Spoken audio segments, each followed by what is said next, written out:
নেপালে কেপি শর্মা ওলি সরকারের পতনের পর সহিংস বিক্ষোভ ছড়িয়ে পড়ায় দেশজুড়ে কারফিউ জারি করেছে সেনাবাহিনী।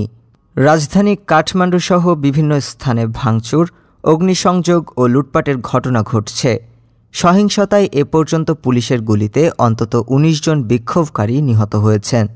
নেপালের সেনাপ্রধান জেনারেল অশোক রাজ সিকদেল মঙ্গলবার রাতে টেলিভিশনের ভাষণে আন্দোলনকারীদের আলোচনায় বসার আহ্বান জানান। তিনি বলেন, দেশের ঐতিহ্য, জনগণের নিরাপত্তা ও কূটনৈতিক মিশনের সুরক্ষা নিশ্চিত করা হবে। সেনাবাহিনী সতর্ক করে জানিয়েছে, সহিংসতা ও লুটপাটের ঘটনায় কঠোর ব্যবস্থা নেওয়া হবে। গত ৮ সেপ্টেম্বর সামাজিক যোগাযোগ মাধ্যমে নিষেধাজ্ঞার প্রতিবাদ থেকে আন্দোলন শুরু হলেও পরে তার রূপ নেয় দুর্নীতি ও সরকারের স্বচ্ছতার অভাবের বিরুদ্ধে সর্বাত্মক বিক্ষোভে। রাজনৈতিক নেতাদের বিলাসী জীবনযাত্রা ও সাধারণ মানুষের কষ্টের ফারাক নিয়ে ক্ষুব্ধ জেন জেড প্রজন্ম আন্দোলনের নেতৃত্ব দেয়।